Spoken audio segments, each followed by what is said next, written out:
여러분 안녕하십니까? 엊그제 플로리다 올랜드에서 발생한 총기 사고로 미국이 소용돌이 치고 있습니다. 한 청년의 잘못된 증오로 50명을 사망케 하고 53명을 부상 입히는 참사가 일어났으니 그럴만도 합니다. 그런데 이런 있을 수 없는 사건이 벌어졌는데도 불구하고 내탓만 하는 공방을 벌이고 있습니다. 특히 이번 사건에 대해서 책임을 져야 할 행정부나 정치권의 반응은 한심할 정도입니다. 트럼프 캠프의 좌장격이라고 하는 엘라바마 주의 제프 세셔프 상원의원은 외국인 누구도 미국에 들어올 합법적 권리가 없다는 망발을 내놓으면서 이민 정책을 폐지해야 한다고 했습니다.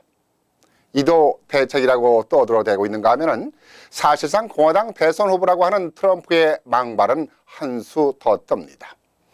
올랜드 테러범과 같은 살인자가 미국에 살 수 있었던 것은 그의 부모를 미국에 들어올 수 있게 했기 때문이라는 참으로 대선 후보답지 못한 발언으로 오히려 미국 사회를 분열시키고 이민자들을 범죄 집단으로 몰아가고 있습니다. 뿐만 아니라 이슬람이면은 무조건 범죄 집단으로 몰아가면서 종교까지 분열시키고 있습니다. 플로리다 올랜드 총기 사건은 그들이 말하는 것처럼 이민자 집단에서 벌어지는 사건도 아니요 이슬람인들의 문제에서 일어나는 사건도 아닙니다. 미국의 이민자들은 미국이 오늘에 있기까지 성장하는 데 있어서 땀과 눈물을 흘리며 희생을 아끼지 않았습니다. 오히려 미국을 성장시키는 데 공헌을 했기 때문에 존중을 받아야 할 집단입니다. 이슬람 역시 마찬가지입니다. 이 세상에 존재하는 또 하나의 종교 집단으로 그들만의 방식으로 신앙을 갖고 그들만의 방식으로 꿈과 희망을 이루어 나가면서 살아가는 사람들입니다. 그런데 미국의 소위 정치권이나 기득권자라고 하는 집단은 사실을 왜곡하며 자신들의 위기를 남의 탓으로만 돌리면서 매도하고 있는 모습입니다. 세계의 평화를 파괴하고 미국을 위기에 빠뜨리는 원인은 이들이 아니라 말 그대로 범죄 집단들의 소행입니다. 그리고 난무하는 총기 탓입니다.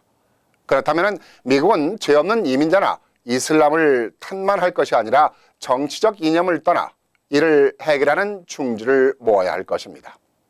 첫째는 어느 집단을 모욕하거나 분노를 일으키는 정책에서 벗어나야 하고 가장 중요한 총기 규제를 강화해야 할 것입니다.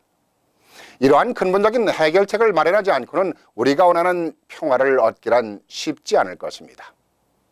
3억 정에 이르는 총기를 어떻게 하면 걷어들일 것인가, 또는 총기 판매를 어떻게 금지시킬 것인가, 이런 것들이 가장 중요한 핵심일 것입니다.